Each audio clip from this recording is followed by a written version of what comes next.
토트넘 호스퍼 대 아스톤 빌라의 이번 경기 말 그대로 극적이었습니다. 2023-24 시즌 잉글랜드 프리미어리그의 13라운드 맞대결인데요. 토트넘 호스퍼 스타디움에서 펼쳐진 이 대결에서 토트넘의 무패 행진은 결국 3연패로 마무리되었습니다. 하지만 이 경기의 진정한 주인공은 바로 손흥민이었습니다. 그는 무려 3번의 오프사이드로 골이 취소되는 아쉬움을 겪었죠. 토트넘은 아스톤 빌라에 1대2로 패하며 시즌 초반에 빼어난 행보가 멈추었습니다. 반면 아스톤 빌라는 이 승리로 리그 4위에 오르는 상승세를 보였습니다. 이 경기의 전개를 자세히 살펴보면 토트넘은 4-2-3-1 포메이션으로 나섰습니다. 손흥민이 최전방에서 활약했고 브라이언 힐 대한 쿨루셉스키, 브레넌 존슨이 2선을 형성했습니다. 부상으로 빠진 제임스 매디슨의 자리를 힐이 채웠고 쿨루셉스키는 공격형 미드필더로 활용되었습니다. 3선에는 지오바니 로 셀소와 로드리고 벤탄쿠르가 있었으며 포백은 데스티니, 우도기, 벤 데이비스, 에메르송 로얄, 페드로 포로로 구성되었습니다. 골키퍼는 굴리엘모 비카리오였습니다. 아스톤 빌라는 4-4-2 포메이션으로 경기에 임했습니다. 무사 디아비와 올리 와킨스가 투톱을 이뤘고 중원에는 존 맥긴, 더글라스 루이스, 부바카르 카마라, 매튜 캐시가 배치되었습니다. 포백은 위카 디뉴, 파우 토레스, 디에고 카를로스, 에즈리 콘사로 구성되었고 골문은 에밀리아노 마르티네스가 지켰습니다.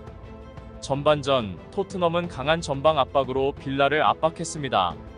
특히 손흥민은 빌라의 골망을 3번이나 흔들었지만 모두 오프사이드로 판정되어 아쉬움을 남겼습니다. 토트넘은 전반 22분에 로 셀소의 골로 선제골을 넣었으나 빌라도 곧바로 반격하여 전반전을 1대1로 마무리했습니다. 후반전에도 토트넘의 공격은 계속되었습니다. 손흥민은 여러 찬스에서 활약했지만 결정적인 순간마다 오프사이드 판정을 받으며 골 기록에 실패했습니다. 후반전이 진행됨에 따라 토트넘은 더욱 공격적인 자세를 취했습니다. 특히 손흥민은 그의 날카로운 움직임과 빠른 침투로 빌라의 수비진을 계속해서 위협했습니다. 그러나 그의 노력은 매번 오프사이드 판정으로 좌절되었죠. 17분에는 빌라의 와킨스가 토트넘의 골망을 흔들며 역전에 성공했습니다. 이 골은 경기의 흐름을 완전히 빌라 쪽으로 가져갔습니다. 토트넘은 이후 급격하게 동점을 위해 공격의 강도를 높였습니다. 포로의 슈팅, 존슨의 슈팅 시도 등이 있었지만 마르티네스의 뛰어난 선방에 막혔습니다. 손흥민은 후반 39분 3번째 골을 넣었지만 또다시 오프사이드로 인해 취소되었습니다. 이로써 손흥민은 이날 경기에서 무려 3번의 골이 오프사이드로 취소되는 아쉬움을 겪었습니다. 경기의 추가 시간에는 토트넘의 에메르송이 헤더로 골을 넣을 뻔했지만 볼은 골문을 살짝 벗어나며 빌라의 승리로 경기가 종료되었습니다. 결과적으로 토트넘은 빌라에게 2대1로 패배하며 3연패의 늪에 빠졌습니다. 반면 아스톤 빌라는 이 승리로 리그 4위로 올라서는 중요한 승점을 확보했습니다. 토트넘의 무패 행진이 멈춘 반면 빌라는 기세를 이어가게 되었습니다. 손흥민의 활약은 인상적이었지만 오프사이드 판정으로 인해 득점으로 이어지지 못했습니다. 그의 빠른 발과 뛰어난 위치 선정은 여전히 경기에 중요한 역할을 했지만 이번에는 결과적으로 골로 연결되지 못한 것이 아쉬웠습니다. 토트넘으로서는 이번 패배를 빨리 잊고 다시 일어서야 할 때입니다. 이 순간에도 손흥민 선수 인성이 빛을 냅니다. 대단하네요.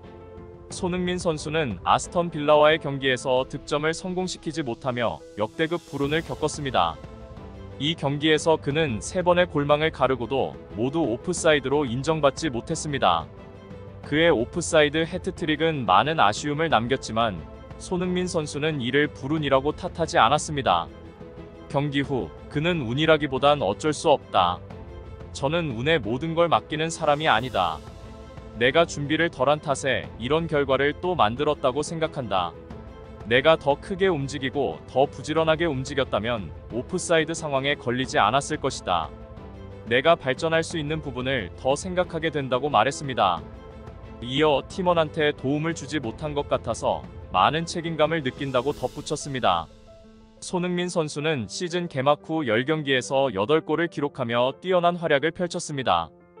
바이에른 뮌헨으로 이적한 해리 케인의 공백을 훌륭하게 메우며 엔지 포스테코글루 감독 체제 하에서 제일 공격수로 자리매김했습니다.